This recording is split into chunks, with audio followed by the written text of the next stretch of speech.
Today, we've got Kevin Crawford, and he knows what it means to have your family name above the door and all the pressure that comes with that. He started in his dad's architecture practice at 14, grew up inside the business, and went on to lead it through two huge shifts. First, from work harder, do more, to a healthier, more sustainable way of leading after a serious back injury forced him to stop. And second, from a traditional family owned firm to becoming 100% employee owned, giving the whole team a real stake in the future of Crawford Architecture. Today, Kevin is the founder of Designing Success and business strategist at Crawford Architecture, helping business owners reclaim their time, build stronger teams, and design companies that support their lives, not the other way around. In this conversation, we're going to unpack what it really takes to hand over leadership without losing your legacy and how you bring people with you through that kind of change, and why looking after the person behind the business is the smartest commercial decision you're going to make. So if you're a founder, a family business owner, or a leader who's ever wondered how to share ownership without losing that control, this episode is definitely for you. And we're dead excited to dive into it. Kevin, welcome to the Leading Boldly podcast.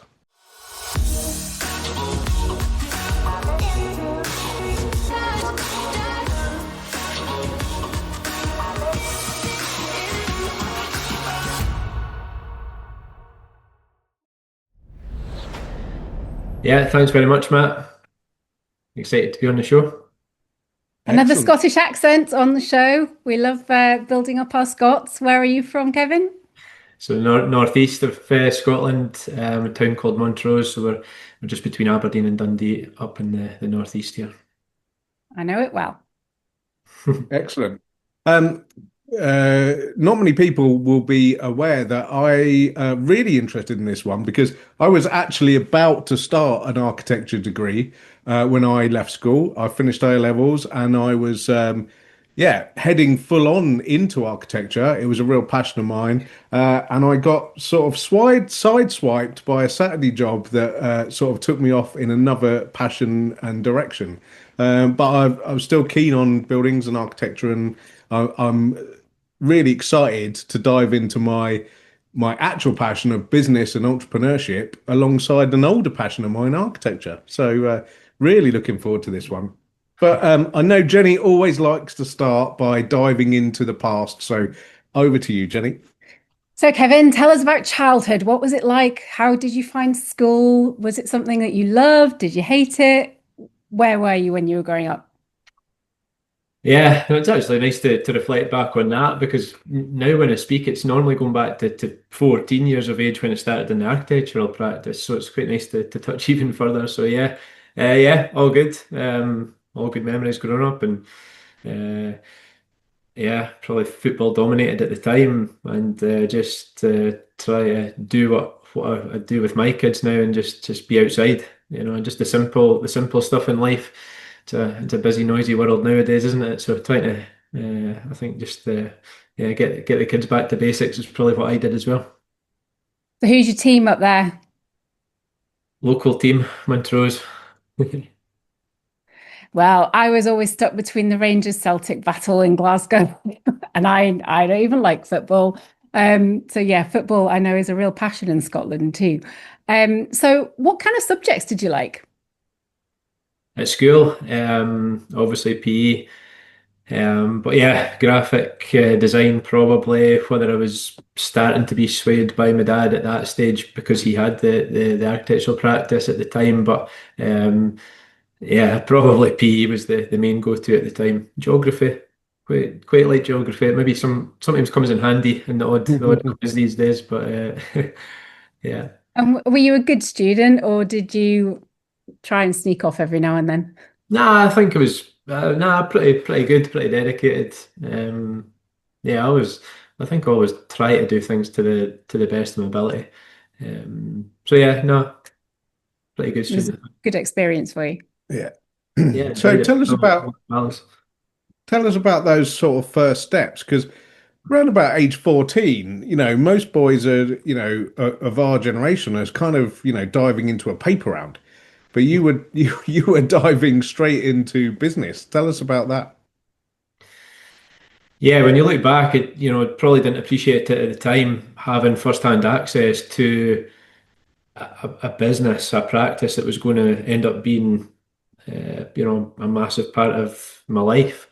It just started out with going in for the an hour, 2 hours after school, at the age of 14. But, at that time, obviously completely different to what it is now, taking off, photocopies and probably going up with the mail and stuff like that. Just starting out. But yeah, it was beginning to get that was the start at 14, and obviously did that after school, growing up to 15, 16, 17, and then yeah, head off to university at that point. But certainly a great grounding, great start to start to understand how things work. What do you think that time did teach you compared to maybe what the experiences your friends were having? Yeah, I think it ended up being quite pivotal. When I got to university, I chose to do a degree in architectural technology at the time, and looking back, it's a bit strange for experience for myself because I was already in the practice, so it was a bit of a unique one from the people I was going to university with. They were going to do the degree to get a job, but because it was my dad's practice and because I was learning first-hand experience, and that included, going out to site. So not maybe at 14, well, maybe, but certainly early. Going out to site, going on construction sites, speaking to or hearing my dad speak to contractors and things like that. So yeah, I did feel I had a big head start. But what I ended up finding was that the the courses at university were completely different to the reality of what I was learning, so I just didn't really feel that it was, I couldn't wait to get home to do what I was classing as, real life work. Um, So you didn't feel like the degree that you were doing matched what was actually required of the industry and the work itself? no, no, What a shocker, Kevin. I know, but yeah, I think it's obviously pretty well documented now. But certainly I was actually learning more about the business side of it, even at that age, and that's what I ended up doing. But I was learning about the business ins and outs of it, and then yeah, just learning completely different stuff at university, and it wasn't really aligning. So I almost felt like it was in the way of my progression at the time. But that's probably only because I knew I was, learning elsewhere, whereas pals at university just they only knew that, and they were to do the degree to go on to get a job. Like I say, mine was slightly different because I've never had a job interview in my life, so I didn't need that degree um, to do what I was doing at the time. So your degree was more of a checkbox exercise to say you've got the piece of paper that allows you to do the thing that you've been doing anyway. I think it was like at that time, I'm very much about, challenging tradition, being the 1%, being different, than the crowds these days. But at that time, it was probably like, oh, everybody else is going to university, I better go as well. I think it was almost looking back, it was that mentality, and I didn't know anything else at the time, so I went and yeah.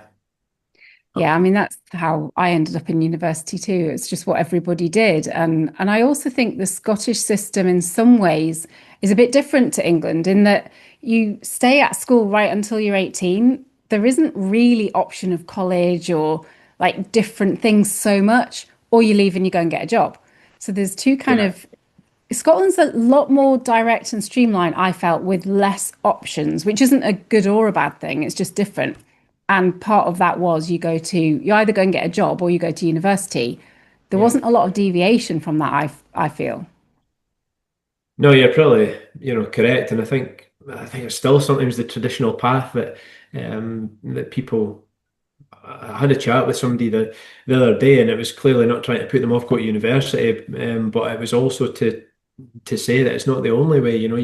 I've seen people in Crawford Architecture. I've seen friends in business, and they have found there's so many paths out there. You've just got to find the one that's right for you. And university could obviously be right for some people, but when I look back, with all due respect to the people there, it wasn't my ground and it wasn't my learning. My learning was in this real life, and I think that's what got me ahead, and that's how I was able to manage the company from a young age. And clearly, I've not retired, but with doing the transition to employee ownership, which was obviously a massive thing. I know I'm jumping to the end here, but the reason I'm saying that is because it's been I was able to manage that practice from a young age. I was able to understand, that we needed 1 year plans, 3 year plans. Obviously, didn't do it all at an early age. A lot of it's come in recent years as well, and because of the back operation and everything, and it's all bundled into one pretty much 20. It's ended up being 27 years in that practice, but I guess 20 of them has been initially managing it with my dad, and then obviously managing it on my own as well. So, yeah, an interesting journey, but certainly one that started out from a young age. Mm. And with it being a family business and particularly with your dad as the founder, did you always feel that sort of strong need to provide the legacy to like continue the line through? I think certainly as you get older, you appreciate that. I think more probably as that young lad, I was just almost like, Dad, what do you want me to do? I was just there.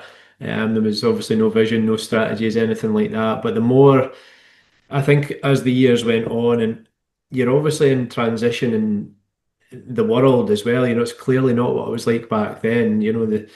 I think the biggest examples when back in these days when if you did a drawing or a planning application or whatever it was, it would be sent in the mail, wouldn't it? And it was probably second class, so there was time. But nowadays, obviously send it as a PDF and an email, and the world's obviously going 100 miles an hour. So time became, yeah, everything comes back to time being your greatest asset, doesn't it? But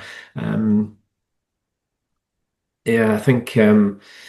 Yeah, just there is a burden on you, I think, with the legacy, with it being a family business, and that's really come recently, in particular, obviously with the succession plan, and that was probably the most pressure, stress that I've ever felt because I think it was always traditionally seen as that it's almost like a baton hand down, isn't it? But it's clearly not as easy as You that. changed the baton. Yeah, and there's a lot went into that, but I think you do definitely feel a bit. You do feel the legacy, the pressure. I obviously want to, I'm obviously grateful for what my dad did when me and my sister were young, and my mum and dad did when me and my sister were young. But I think it's a chance to give that back, and I've not always understood. I think when I was trapped in that business, I was, I was the ostrich with the head in the sand. I didn't know how to get out. I was stuck. I was trapped. I didn't know what to do for a long time. I just felt that this was me. I thought it was just me. I didn't realize that it was a lot of other architecture practices as well. I didn't realize it was an industry. I thought it was maybe just something I did wrong, or it probably led to a lot of resentment as well in terms of why did I get. Oh, I shouldn't have got into this. I should have just went my own way.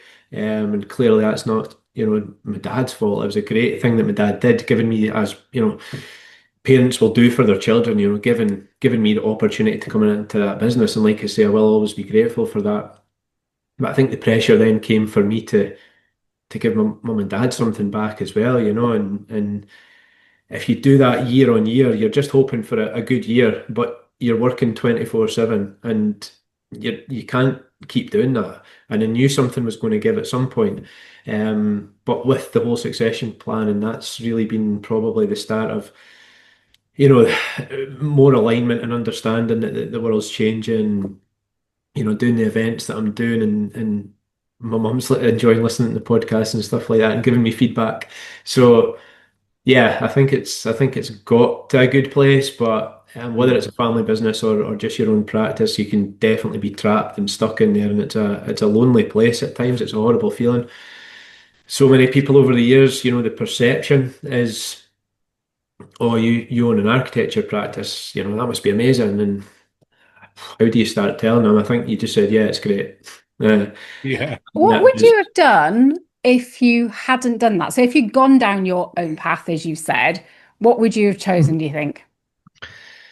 It's easy for everybody to say now, isn't it? But I now understand what it takes. I understand discipline, consistency, doing things more and more to achieve something. I completely understand that, and I drum that into my boys. So, um, I don't know, like if I could go back now like everybody else, I know fine well that I would give the football more of a, you can't expect to, just go out with a ball for an hour. You need to be doing it over and over and over. So I think because I've done this over and over, I mean, I've done this 24/7, apart from when I was sleeping, I've done this pretty much for 20 years. And that's why I feel I've got so much to give back to owners of architecture practices that are in the same position I was, Mm. because I've done it consistently or tried to solve problems, identified a problem, overcome it, whether that was bringing in staff, tools, systems, strategies, even AI recently. There's always been something brought in, project management software, there's always something brought in to overcome a problem. Um, but yeah, I don't know. I think my true passion is this, to be honest. Mm. Jenny, I think I love what I do. I wasn't enjoying what I was doing because I was trying to be, I was wearing too many hats. I was trying to be everybody at one stage. You're trying to run a business, you're trying to help with the design, you're trying to do technical drawings, you're trying to help all the team around about you. You're also that sounding block for employees. You're everybody. You're absolutely everybody. Finance, me and my dad used to try to take an hour on a Friday, I think, to do finance, which is madness because we ended up. So Angie came into Crawford's as finance manager, and pivotal part of that now, or well, not just now, obviously for the I think it's like 6, 7 years. So things like that, it's delegation as well. But I mean, to think you only had an hour for finance, and I heard somebody say the other week there that they'd actually they'd finished um, a design, and they said that they didn't have time to get the invoice out, and I remember being there. I remember saying, I don't have time to get that invoice out, I'll get it out later. And that obviously impacts on cash flow, and it spirals.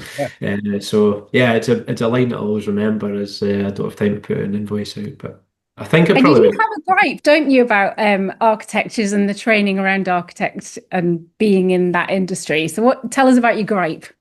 Get it off your chest. The gripe, whether it's a gripe, I mean, it's my career path was obviously different, as I've said, but a lot of architects, in title and with the title architects, it's a 7 year degree at university, and when you actually think about it, I think you get to a stage in life. I'm 42 now. In 7 years, I appreciate how long 7 years is. When you're younger, 7 years maybe doesn't seem that long, and people just do it because traditions told them to go and do it. But I just think, especially after. Like if I could teach somebody for 7 years, every other day, they would. I'm assuming they would be flying around the business and stuff like that. So, 7 years is a long, long time, and I think when I speak to you've got to remember that owners of architecture practices, you can have architects in title, you can have architect technologists. I've even spoken to people that don't have a qualification in that at all. They're actually the business, this is the business side. But most of them go to university to become architects in title. And there's lengthy training, obviously. There's continuous CPDs and training afterwards. And a lot of legal duties as well, so it's very it's a restricted. I've obviously managed architects. We employed architects through Crawford Architecture, and I obviously managed them over the years. And I could see that there was a lot of issues, even if you think that you come out of university with a bit of paper. Technically, yes, you are a qualified architect, but so much, there's so much can be said obviously for experience as well. And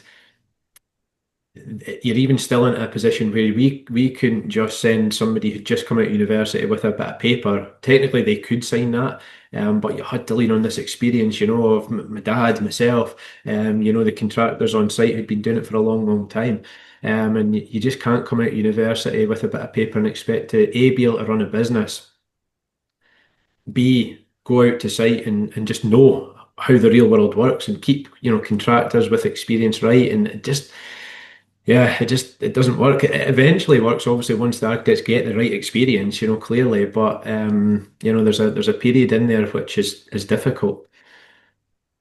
So yeah, Yes. it's I think I've always said that, I've never claimed to be an architect in title, but what I have, I did get the degree in architectural technology, but my real degree has been 27 years in the University of Life, managing a business and managing a team of architects, technologists, technicians, finance, operations, and dealing with all the everyday life stuff that comes with that, from cash flow problems to, things in people's personal lives to whatever it is, and I think I always class it as a jigsaw. I do a few jigsaws with my boys, and when we're doing the jigsaw, I always just see it as an architecture practice or a business, because it's all the bits. And basically, I feel that over certainly the 20 of the 27 years, it was filling in the straight edges and then starting to build up the picture. And um, I guess with the succession planning being put in place, that was almost the missing piece of the jigsaw. And it allowed me to go, okay, this is where we are, and now look back on it and say, that was a 27-year degree. So yeah, I it's think it's the same with all industries, actually, that we go and do this training. Like when I got my coach training and I got my diploma and I'd been studying for that for whatever, and I went, yay, I'm a coach. And then I went, oh shit, I don't know how to get clients and I don't know how to run a business and I don't know how to market and I don't know how to do all yeah. those things. So I then had to learn all those things before really being a coach was of any value whatsoever, because you can be the best coach in the world, but if nobody knows you exist, it's pointless. Yeah, the marketing one's really interesting. It's all the reason I call it jigsaw is because it's all linked. So you can't really market yourself if you don't know what projects are right for you, and you don't know what projects are right for you until you've done data and measured them. And how do you start doing that? And you can't do that until you buy yourself time out of the day to day, and it's all linked. And the thing I love about what I do now is I've been there, I've made the mistakes. It's not like I've not just read the manual and just I have lived it. And it's clearly not all a success story. It's learning from so many mistakes over the years, to the detriment of my own personal health, well-being, all these sorts of things. Looking back now, it's easy to identify that. When you're in the moment, it wasn't easy to identify it. I just said it was good. Just keep going. Just keep going in at 4 o'clock in the morning and working till midnight, and everything will be okay one day. It doesn't work. So Hmm. yeah, it's good looking back on it. So, I'm curious to know, would you say that before you, the architecture practice had strategies in place? It was running strategies deliberately, sort of consciously, or was it more of a this is kind of working, we'll do this for a bit, and sort of making it up as you go along?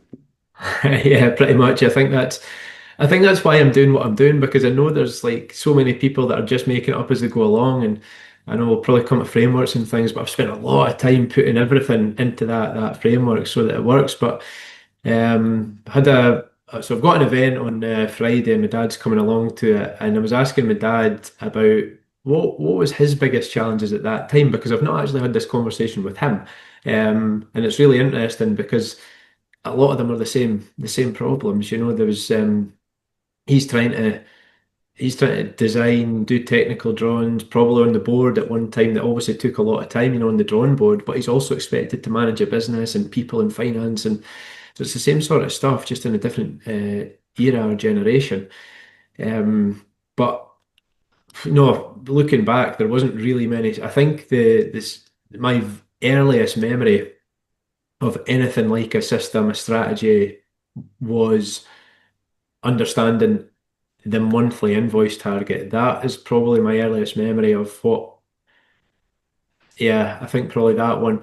But it took me a long time to understand, but how do we get there? It's okay saying that's that figure, but um and I remember my dad saying that he used to come through at the end of the month and say, has everybody done everything, And if it was no, then you've not hit your target. So that was being reactive at the time. So we had to obviously change that over the years, and you just become proactive, and everything's, done on a weekly resource. It's resourcing, so it's all 3 months ahead and, allocated to each person, revenue per person. So you know how your monthly revenue's built up, which, takes you into your annual revenue and your 1 year plans and your 3 year plans. And I think now looking at it, it's easy for me to look at and say, well, that we need to do all that. But from the architecture, the owners of architecture practices that I speak to, they just don't have it, and they are being the architect or the designer, and they're not being the business owners. So I think all the systems and strategies has been massive, and it's probably propelled certainly Crawford Architecture to where it is today, and gave it the opportunity to do the recruitment drive that we did and the employee ownership that we've done, the longevity of people that's been there, understanding, what projects weren't good for us in the past and what are now good for us, what our marketing campaign then becomes of that. Um, yeah, but I love it, and I think that's why. Yeah, I think that's why I've got so much passion. I actually enjoy what I do now because I can see that it benefits people. And I remember I used to get the same sort of reward if you say you designed a new house or an extension, and the people loved the outcome of it. That's a rewarding feeling. Um, but I think when it can help people, I think we're based on the 7 to 10 hours a week, with a company down in Edinburgh that we're working with, and they'd come in and said that it was saving them 7 to 10 hours a week, and for me that was then, well, that's 500 hours a year. It's a lot of time, and what can Yeah. you do with that time? You might choose to grow your business, but you might also choose just to go on holiday or spend it with your family. But it's time, it's time that is so precious, because for me, a lot of that, I just woke up every day thinking I didn't have time. I didn't have time to golf. I didn't have time to go a run. I didn't have time to go a walk. And now some of the best things I do is go for a walk because I do have time. I make time. Um, so yeah, all systems, all strategies, all tools. Yeah, Yeah, that's amazing. We're definitely going to come on to what you're doing now shortly. But I think that is a massive problem, not just in architecture, but across from what we can see and We from hear it all the our time. experience. It it's particularly prevalent across industries where there's a kind of, I would say, an active creation, like where someone's gone into that industry because they're passionate about creating something, whether yeah, that's like entertainment, film, architecture, anywhere where there's an element of creation. yeah, That's what the person's passionate about. They're not passionate about invoicing or, positioning strategy or, all of these things. So they forget about it until they land in the mud, and then they're like, oh, I can't only do that because like it doesn't pay the bills. So yeah, it's fascinating. I think it's awesome. At what point did you realize that you weren't just going to be a family-run business anymore and you had to do something different? And what was the thought process in making that decision that you did? yeah. It was probably the most difficult period, if I'm honest, because people always asked me, what's it like to work with your dad, and it was brilliant because there was never really any problems, any issues. I felt lucky to do that over the years. So I think the only problems then came latterly when it was, we knew there was no succession plan, but it felt like, it sounds crazy saying it now that we're on the other side of it, but nobody really has a succession plan. You worry about that when you're retiring. And I think that was what the message always was. Think about when you retire. And I speak to, have conversations with pals that are in business, and we now try to help them because it's almost just whatever that industry is, we'll just hand on the baton. And what does that mean? So what did that mean for me, and the family, the people at the practice that's been there for, I mean, David started at the same time as me at Crawford Architecture, so that, well, not at 14, but, I mean, and after university, so like, 20 years. Um, and we've grown up in that business together, which is another major thing actually, because I had another head.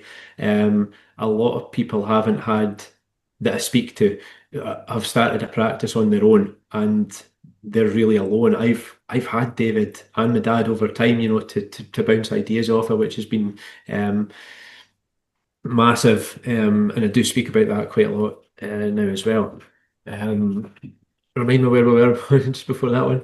So I was asking at what, yeah, no, I get it. At what point did you realize that you were going to go down the plan that you went down, Oh, which sorry, was the to be plan. an Yeah, that's right. employee-owned business rather Um, than a, yeah, so we I might be, I don't know, 3 years ago, something like that, 5 years ago maybe, um, after COVID times, and we realised that, right, what does this actually look like? And I think I started to look at it more from a personal finance point of view as well, because I was traditionally taught to just leave money in the business, don't take it, don't build up your own wealth. Just there'll be a pot there when you retire, this magic pot, and once you get to 65, it'll be great, and just all this traditional stuff I was told and believed for many years, and then it completely changed, and I think it changed because of me self.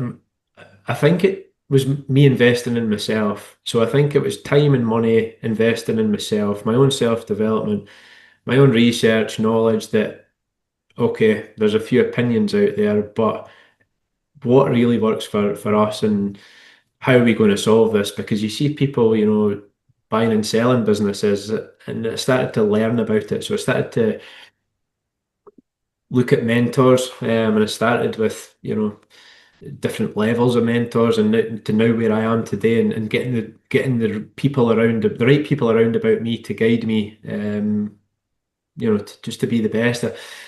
I now believe that it's different areas of life. I believe, it's health and well-being, self-development, wealth and finance, your business and entrepreneurial skills, and then your lifestyle, away from all that. And it's just making small improvements, consistent improvements in all these different areas.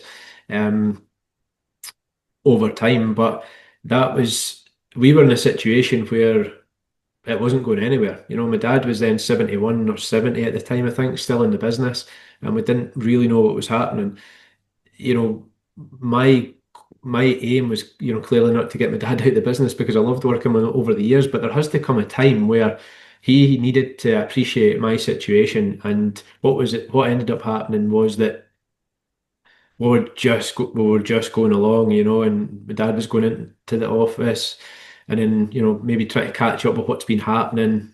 But thankfully spending more time on the golf course, and, time with the kids, and all that stuff that I wanted them to do, clearly wanted them to do. Um, Always, had the best intentions, and my mum and dad's best interests at heart, but sometimes it didn't come across as that, I think, latterly, because it felt like I'm either taking over the business or something like that. There was just something not right. I didn't like it. That wasn't a nice time. But I was always clear on what I wanted. I just wanted the best for them in retirement as well.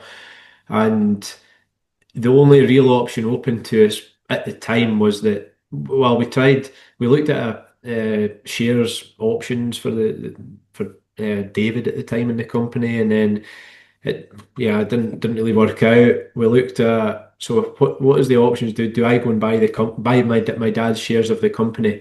So, like, Cammy, my oldest, 11 years old, and Charlie 8.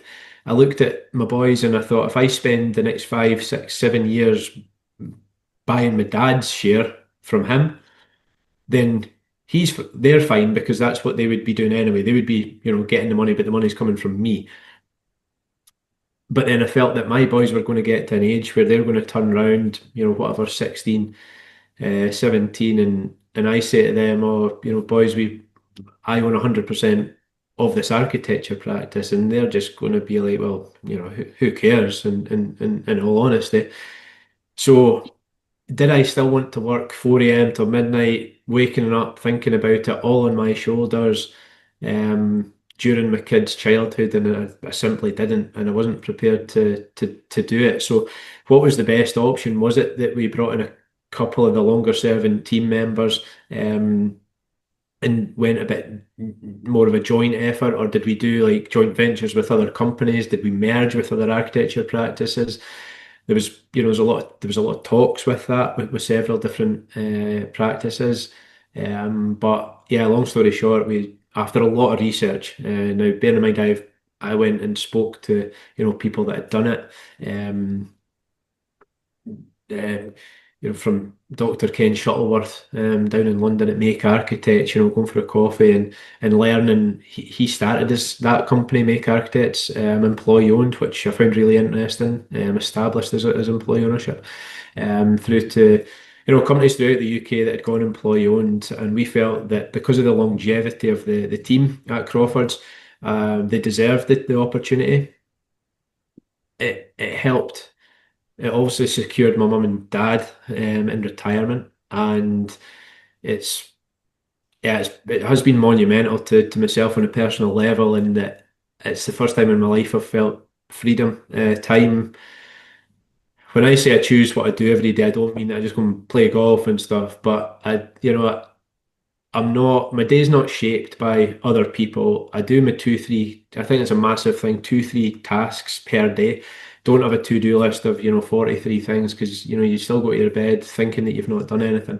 So we've got the ecosystem that we're building for these architecture practices, from the app to various different things there. It's all tools to help. And I wouldn't have the time to do that. There was people in that practice perfectly capable of doing, being delegated half the stuff that I was doing. I didn't need to keep it to myself. And they're actually better at a lot of these things than I actually was, so it's all about a team, and you relate it to a football team, the goalkeeper's speciality is keeping the ball out of the net, and the striker's speciality is putting the ball in the net. So we looked at bringing in role definitions, the right people, building the right team, which doesn't, in my opinion, it's not about the qualification again. It's about the right people with the right attitude, the right outlook on life, sharing the vision. What are they going to bring to the team? Does it work for them and their family? Does it work for everybody? I just feel it's more than a job.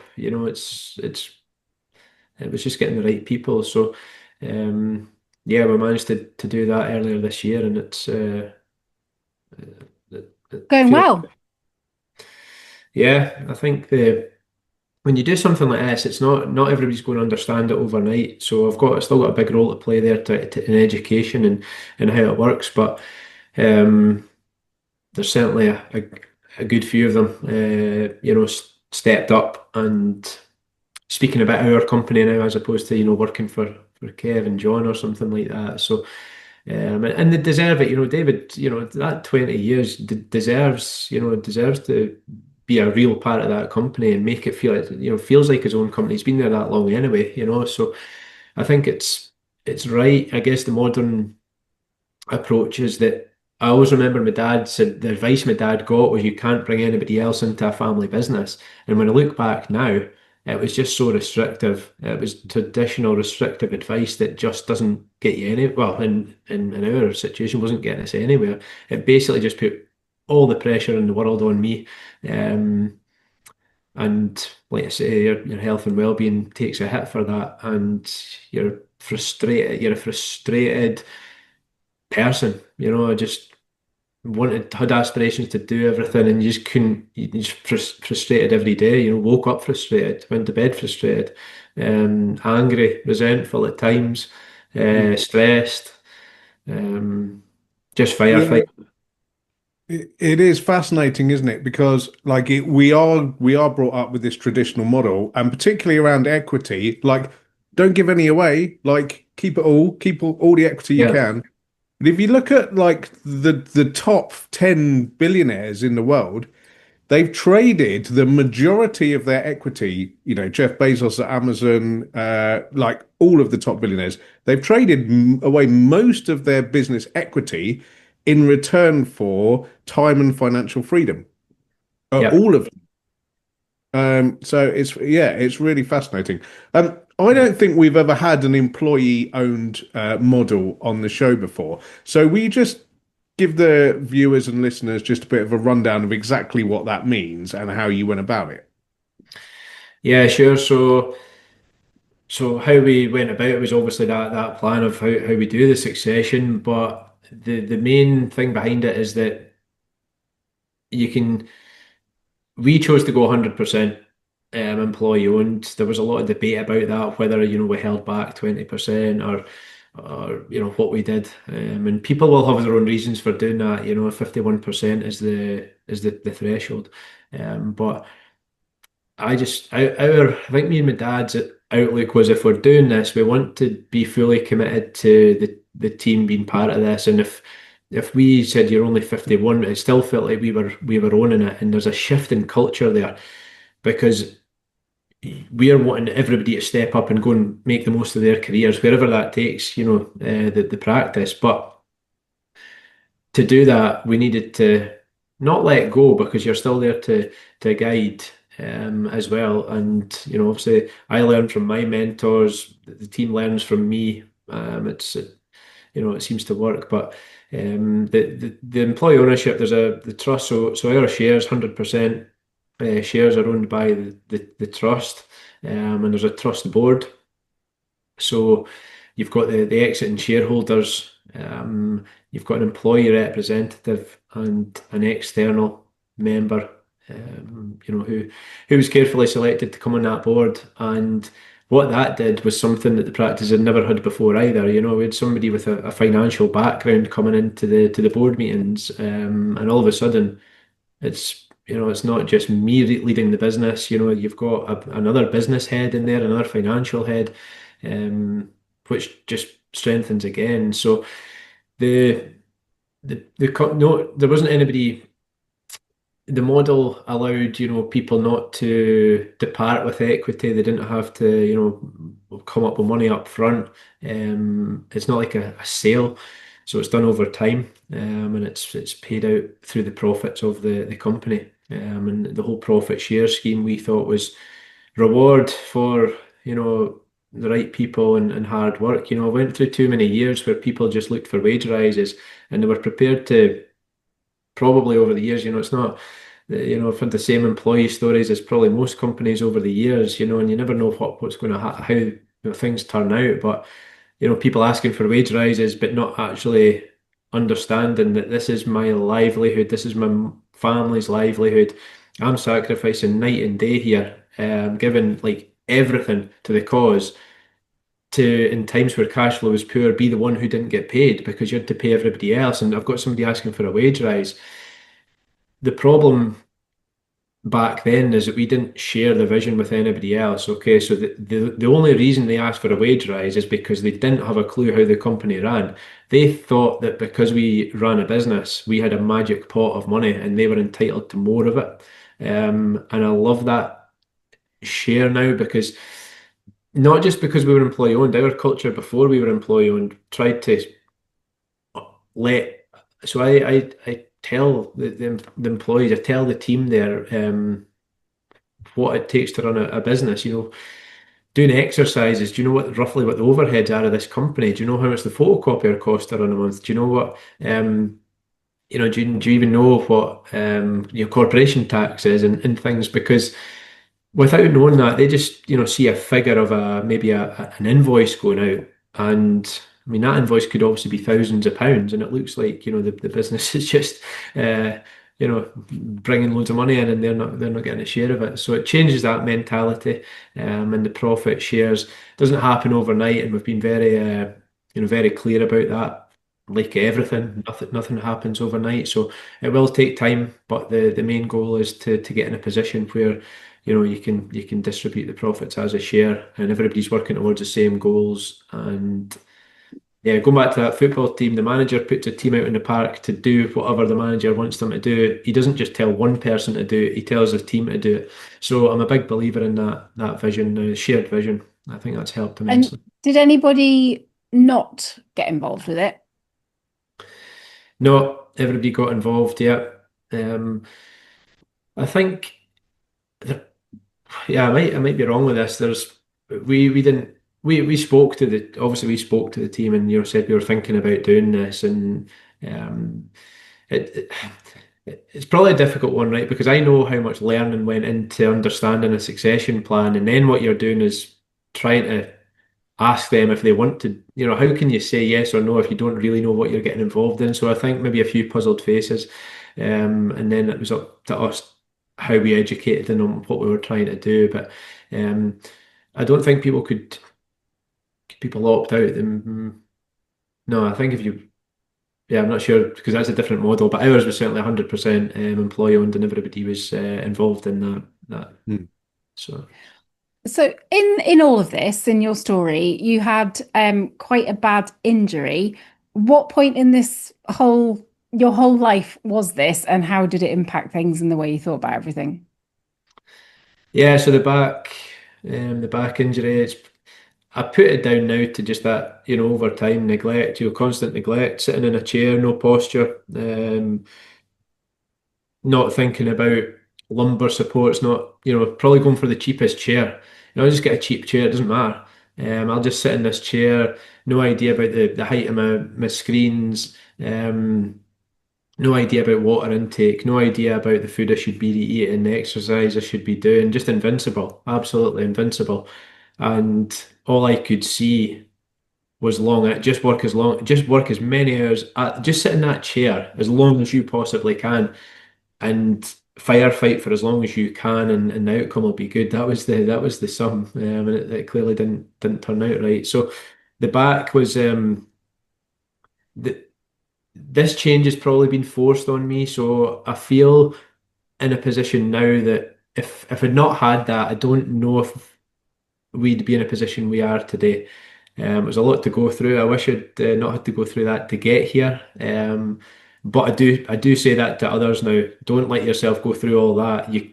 Don't do what I did. Basically, we can get you system strategies, tools. We can get you, all these. We can get you to a good place without having to lie in your bed for 23 hours out of the 24. So, um, And did yeah. it just go, or was it a progression, or did one day you just wake up and you? No, it did go, but it was, it was degenerative, is that the right word? Over Mhm. over time.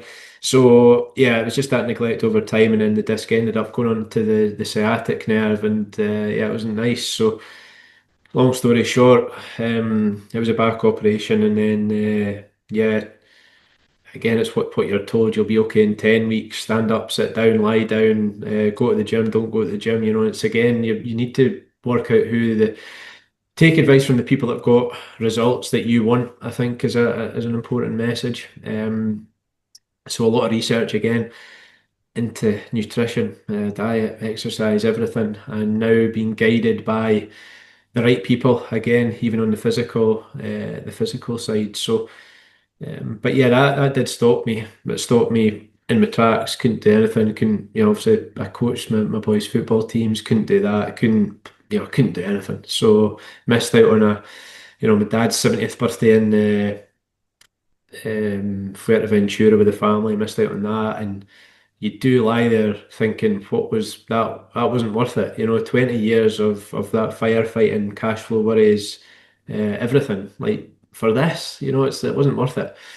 Yeah. So it was a massive game changer for me, but I think it's important to come out of these things with a positive outlook.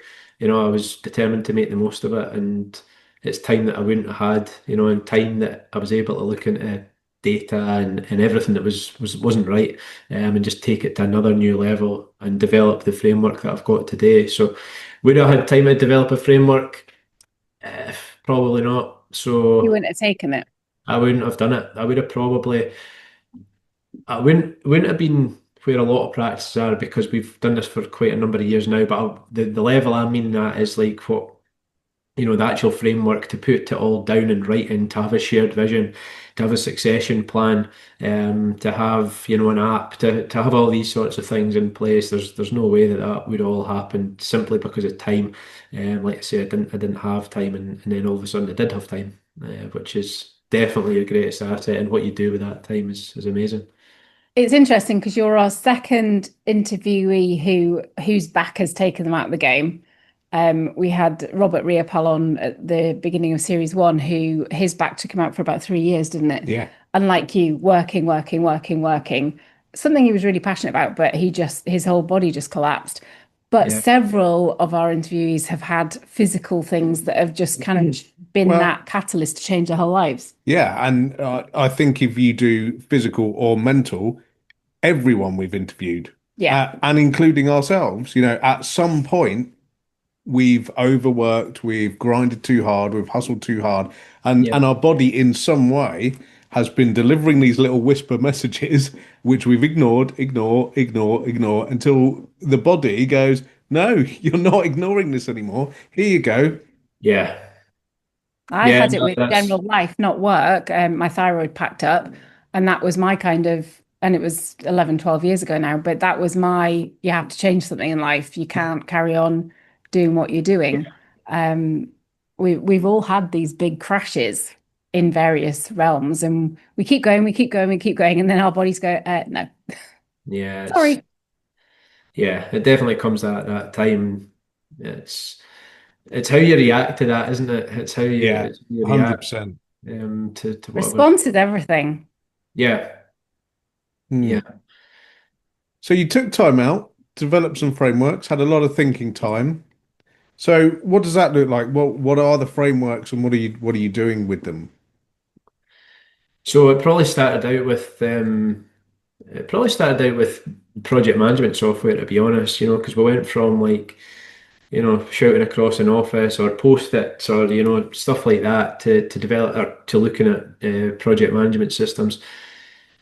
Researched a lot of them, and yeah, I decided that I wanted to package this 20 years, 27 years into an app that was stopped, multi-apps, and all the normal stuff like time tracking, resourcing and things, but be a bit different. And we're now looking, we've got the event on Friday, but we're at the moment we're inviting beta testers forward. It's got to a stage where, we're doing the beta testing on it, which is And is exciting. this, sorry, Kevin, is this specifically for architect firms? Yeah, so it's called Pilotus, and it's aimed at architecture practices. So there's four different parts to it, but yeah, the main thing is that it's called Pilotus Studio, and that's where you run the business on. Um, we've got the first one out is called Pilotus Forums, and that's all about your onboarding and new inquiries and making sure the projects are right for you, getting all the right information from the start. So it's we identified like all the problems and then looked to try to solve them. So for that one, for example, we would get new inquiries coming in. We would waste time by going out to, say you travelled an hour to go and see a new inquiry. You went to see it and you thought, that's not really going to be a great project. You came back, but you were a bit scared of not doing it. So you did it anyway and you put in a price, but you weren't sure what the price would be. It's emotionally driven. Turns out to be not a good project. You don't make money from it. And yeah, it was just a cycle. Um, so that's all aimed about getting the right projects and getting the right information and an interactive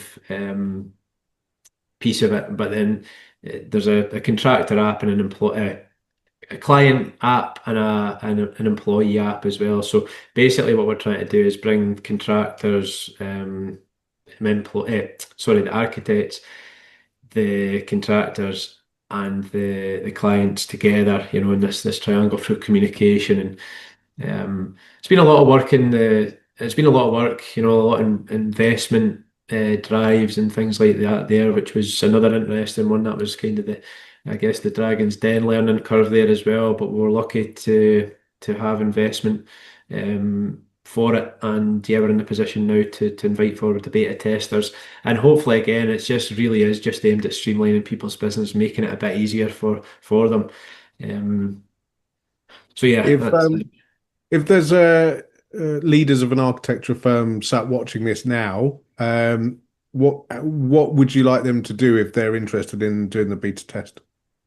just reach out. Probably LinkedIn's easiest at the moment, on my Yeah. own LinkedIn or the Design Success website. But yeah, just get in touch. We are going to limit it for obvious reasons, but we're probably, there's probably around about 20 spaces up for grabs at the moment. So it's exciting. It's an exciting time, Mm. but it's a good time for people to be involved, because it's not just what I think or what the group of people that have developed it wants. It's what everybody wants. So if there is something there that still wants to be added, we can do it. So it's a good time for people to get involved, and just for a wee bit of time investment. Hopefully it can save you. Well, yeah, just when we've shifted over, it's game changing, because all of a sudden everything's on a system again. So yeah, that's Yeah, probably that's brilliant. And we'll put your LinkedIn and your web details and everything in the show notes. So if you're interested, guys, go and look at the show notes. Links are there. We've interviewed quite a few app builders who have built an app to solve a problem. So we've had a mental health app, Metal. We've had a dating app. We know it can be a total nightmare. What was your biggest learning from building an app, yeah. apart from not to do it?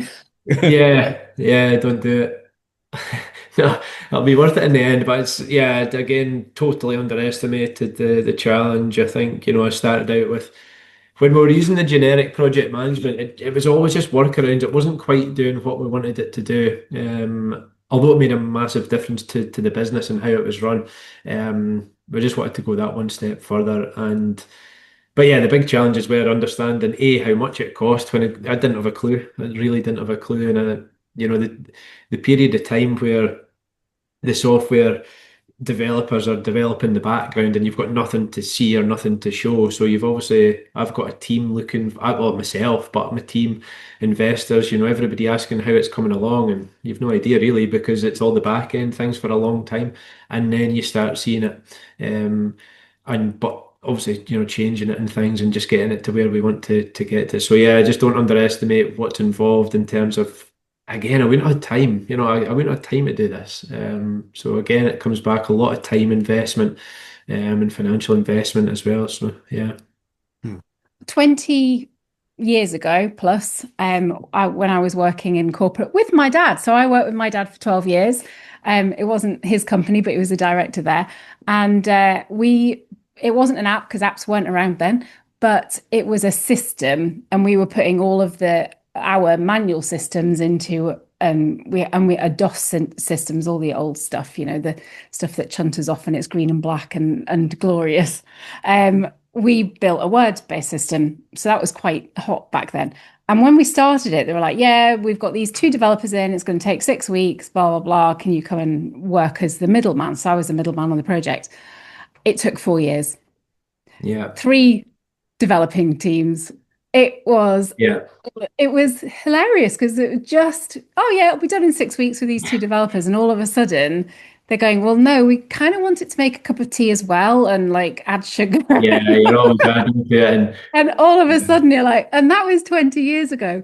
Yeah. So I was the person between the coders, the developers, and the business. So I had to sort of translate between the two teams because they both speak very different languages, and tell them what was what was right, what was wrong, what they needed, what wasn't possible, and things. So yeah, I've got a bit of an appreciation. Yeah. And you think times have moved on, but it's not. The tech's moved on, but actually the fundamental basis of people not necessarily not knowing the whole situation because it's new for everybody that builds an app, really, unless you've Yeah. done one before. It's new, isn't it? Yeah, no, that's exactly it. It sounds to a very similar process 20 years on, yeah. Yeah. But that's only, I guess, like for us, that's only one part of again, it's another kind of jigsaw, but people, if they can't really just, well, they could, but if they just jump onto the app, they still need to understand how to run the business, and it will help them. But that's why we're doing the whole design success and the ecosystem of tools so that we do the consultation, find out what's holding you back, find out what your biggest challenges are, and hopefully with a lot of these challenges can then obviously be solved by the different tools. Yeah. Yeah, and a lot of it is just, as you say, it's a whole ecosystem. It's holistic. It's everything. You don't just go in having an expertise in something and be able to necessarily run a whole business around it. I've been really lucky to have Matt because he's been running a business for 25 years as well. So I had a lot of his business knowledge, but I'd never run a business before. Yeah. And you do need outside perspective. We have our own mentors and people that we work with, and we mentor that down to the clients that we work with. Because mentorship and outside perspective is just Yeah, that's invaluable. absolutely. I think like the old me probably used to say, I don't have money to invest in that. And now I look back and it's the best thing that I've ever done, investing in mentorships. And I do an internal. This is more communication, but for the team at Crawford Architecture, there's part-time, full-time people working from home. There's a team of 12. So how do you all communicate? You're in different offices and things. So we brought in just it's called well, it's not a podcast. It's an internal audio, effectively. Mm. So just called Inside the Practice. So I record that every week and distribute it, and people can listen to it in the car or um, on their way to work, out a walk, whatever they're doing there. So just lost my train of thought. You're telling Um, us about your communication between Yeah, the yeah, thing inside the yeah, practice, and I am so excited because this sounds amazing. yeah. It sounds great.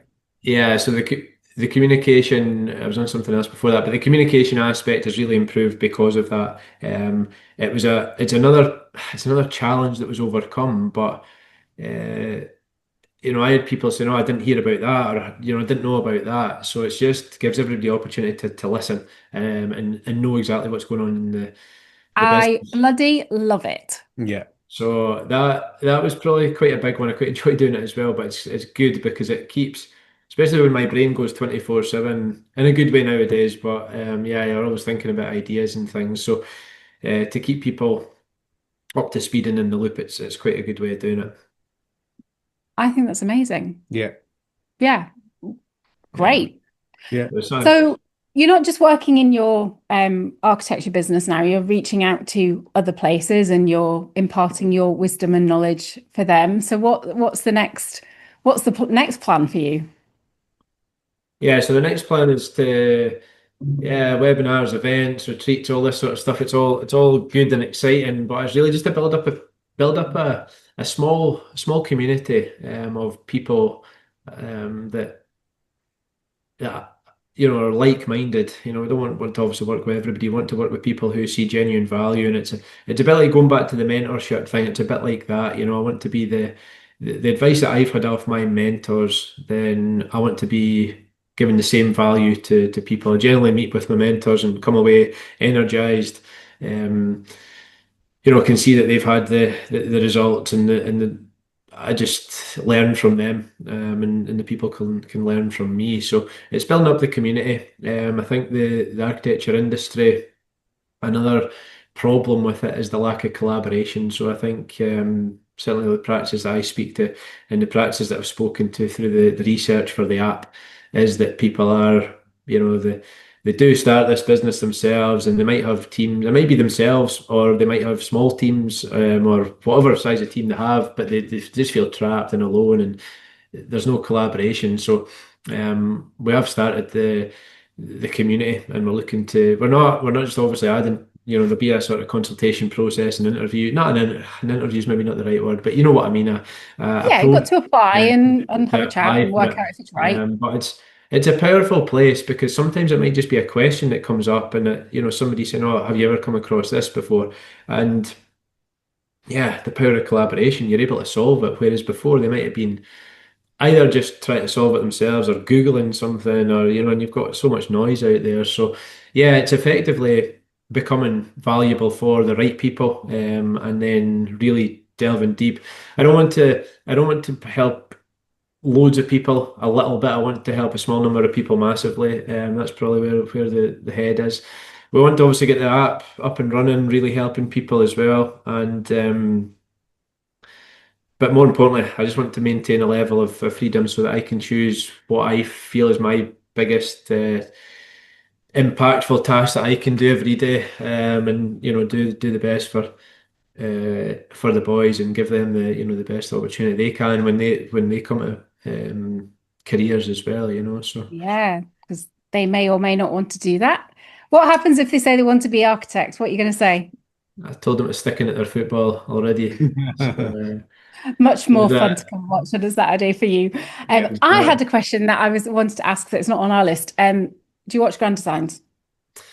I used to, but I stopped because it was almost when you're in the day to day and then you watch that, and it's obviously always a bit of a crazy story usually within them, and it wasn't really the real life stuff that was happening all the time. Well, But no, that was my I did next watch it. question was kind of, if you do watch it, like, what do you think when the architects create this crazy thing that can never be built? Or do you sit there sometimes with your head in your hands when Kevin says stuff? Yeah, you do. Oh, it's another Kevin. Yeah, no. Yeah, I think from my point of view, like I say, because I was very much in business and niche business and things like that, and the business behind architecture, obviously that doesn't focus on anything to do with that. And it was just the designs. But yeah, I think even from the days in the practice and the designs and things, I think it was almost wanted to come home and I, yeah, I've probably always been entrepreneurial and always thought of ideas and stuff. And if I'm not with the kids or not occupied, I'm probably thinking. So like, I hardly tend to even watch TV to be honest with you, which is maybe I don't know if it's a good thing or a bad thing. I'm still probably a wee bit guilty of Never a bad thing. switching off, but Mm. yeah, that's probably one of my biggest challenges is switching off from thinking still. And I know I joke about the jigsaws, but if I'm in that with, or if I'm with the boys doing whatever, but even meditation, it's something that I would never have considered, being honest with you. I would have, yeah, truthfully, I probably would have rolled my eyes at it and said it's not for me. But I love it now. I love the rest that it gives my brain, and I think I need it. And about now, like the accountability group that we form as part of Design Success, the accountability. So on a Sunday night, we submit our accountability for the week, and sort of five things in there, step count being one of them.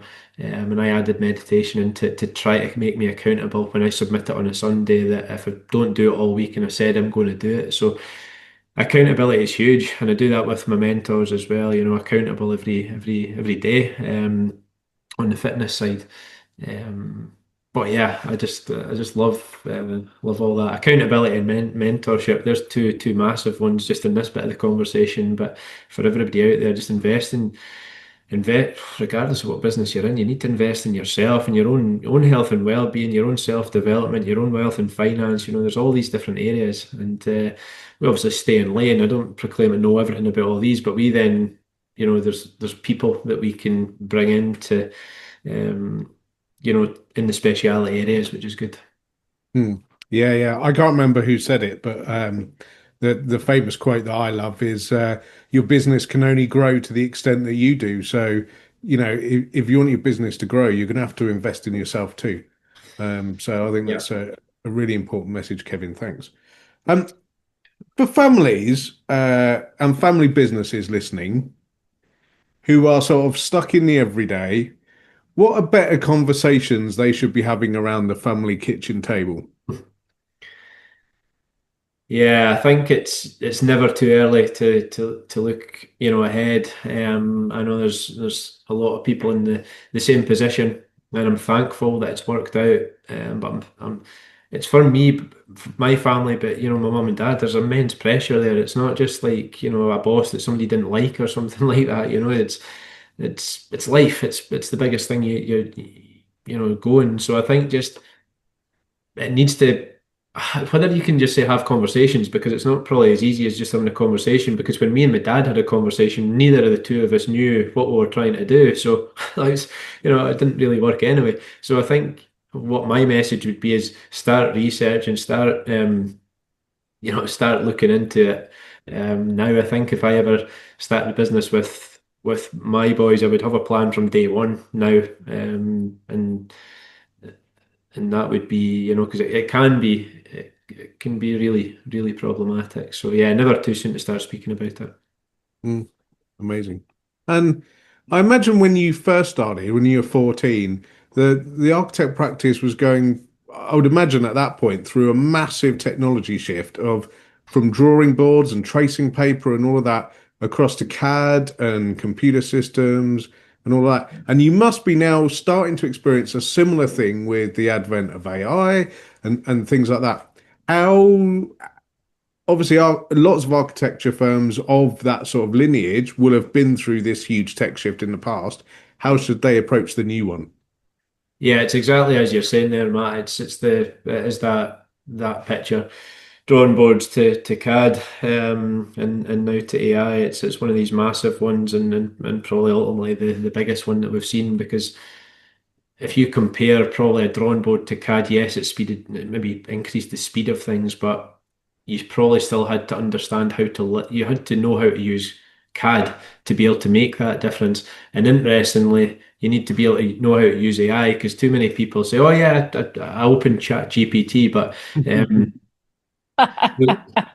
so I think I'm hearing this too far too often. But what the team at Crawford Architecture now, there's training, there's continuous training. I've obviously learned, some of the other team have learned from courses and now mentors as well, because it's not, there's two ways that I look at it. There's the design aspect of an architecture practice, but again, the business side, and they're two completely different ways of looking at AI. So um, I have been I've been amazed at times what AI has done and is continuing to do with the some of the stuff that we do there. So yeah, it's a massive shift, but I think it gives everybody the opportunity, to go and if as long as you can teach. You need to take, again, it's time. It's not going to happen overnight. You need to teach that AI robot how you think, how your business, everything behind the scenes for it to be able to be, helpful to you. Or it'll obviously just spit out generic stuff and you'll actually spend too long doing it. You need to understand your return on investment about sitting in AI and trying to work it out. It's the same with social media. Too many people sit on social media thinking they're actually helping their business, but they'd be better actually just doing the work. So yeah, but AI has become a big part of the operations and delivery part of the framework. Yeah, so it's and continue to learn on that. Obviously, don't proclaim to know everything on AI, but what my position compared to a lot of practice owners is I've got the time and that's one of my key things is obviously learning that area just now. I don't want to become, an AI expert, but I pass that, I pass my initial knowledge on and what I've done, and then we bring in the experts where we need to. So, and that just comes down to people being willing to invest a bit of time and money into that. But now that when you're on the other side, that investment of time it's just a no-brainer. Like you have to invest time to make time to get time, and it's just by saying that you don't have time, you just won't get anywhere. And until you get over that aspect, because I do speak to a lot of people and they're like, "Oh, I don't have time to look at frameworks," and I'm like, "Cool, it's Yeah, fine." then you never will. Never Well, we will. just spent 18 hours over this weekend learning about different AI tools and techniques and stuff because it is so Yeah. important. Do you think AI will ever replace the 7-year degree? Nah, well, don't thought about it as a degree before, but it certainly is. I think the human aspect will always be needed there, but certainly it can. I always now teach the teams that it'll not replace you, but it's there to be embraced and there to help you significantly. And there's never going to be a better time. So everything that I'm doing just now, in terms of the tools, system, strategies, there's never probably, I think, been a better time because people can see that they really need to embrace AI or they're just going to get left behind. It's like, it would be like still drawing on a drawing board without going to, a CAD or a Revit or whatever ArchiCAD or something like that. But um, yeah, you just need to do it, or you'll definitely get stuck, and probably stuck even further behind because this is more and more people can jump on this and go faster. You can get somewhere faster now with this if it's used Yeah, correctly. Yeah. absolutely. Are there any questions we haven't asked you that you would like to answer for our audience? It's a million questions, I think, but yeah, no, it's. I think the main ones are probably there. Yeah, not off the top of my head. No, Matt, no. Great, great. Then I get to do my desert island discs moment, and ask you, can you give me a book, a piece of music, and a tool or framework that have really like powered up your journey, your mission that you'd like to share to help power up other people's? Yeah, books have become massive. I didn't read before my back operation, which I regret. Again, give you one guess at why I didn't read because I didn't have time. Yeah, But reading books was massive, and the main ones for me would be Traction by Gino Wickman. I love the systems that Gino had in that book, and has to be Jason Greystone. So Jason, I work closely with Jason, and his book Always Free. So all his material, all Jason's Always Free stuff has been massive for me. He's been a great person to work, or still is a great person to work with, and knocking Stephen Bartlett off top spot in 7 different countries back in, when was that? We're down there August or September, and he's smashing it. So Jason's stuff's brilliant. Fully recommend that. In terms of books, you said frameworks there, and I would again go with Jason's. He's got a Tears of Freedom program that was the catalyst for a lot of my structures, probably even on the personal side, but linked to the business. So even when you said that if we'd not covered something there, there's so many things. But bank structures, for example, out of Jason's TOF Tears of Freedom program, how to set up a bank structure. We just had a current account, and then we learned, how to set up, all our different accounts and how to pay yourself first, and how to look at year ends and all that sort of stuff. So the wealth and finance behind that has been massive. But just a look at life, and it's not about money. I believe that. I think it's about time and using your time and your freedom. So stand by his message, and also on a health and well-being. So Kirk Miller's Built to Last. I do that for my health and well-being. So his framework's brilliant for nutrition and physical health. So a few recommendations in there, and then I think you said music as well. Did you? Music. Piece of music, yeah. Music. I'm not a person who listens to music to, when I'm working. I need silence. I need focus. I know a lot of people like the music. I felt it was a distraction. But I'm probably, it's more inspirational stuff, and the one that sticks to mind, you've had a few Scottish viewers on here, but I'll go with Caledonia, with the patriotic side on. But the reason for it is the words in it. When it says, I'm steady thinking and my way's clear, and I know what I'll do tomorrow. I think I always went to these words when there was a lot of doubt, or I was being doubted by a lot of people. What are you doing? In this, you can't, you're selling a business, and you're supposed to be doing this, and you don't have time to be going on events and courses and self-developing, and you're investing money, and why are you investing money in yourself? Just all these things. I felt that I was, yeah, my way was clear. I knew what I was doing tomorrow. So yeah, I think that one probably sticks out for me. I love that. We hear a lot of those same things as well, don't we? Yeah, we do. Why are you going on courses? Again. Like, Why are you Yeah, going away again? Why are you I doing that know. again? As because long as you know that it's right. Yeah, yeah, the biggest one that we got, it was so the annual retreat. So we started doing getting away from the business, because there's everyday, there was, everyday challenges that people have got, and there was no focus, sometimes no, but 100% focus. So by going on taking 2-3 days out of the business, and we started going to we went to Tenerife the first time, and then Spain the last couple of years. And I just think it's one of the most powerful things I've done in business. But when we first did it, people were saying that was a jolly, it was a yeah, holiday. yeah, But me and David, at Crawford Architecture, knew what we were doing. We had an agenda from walking from 6 till 8 in the morning, getting the steps in.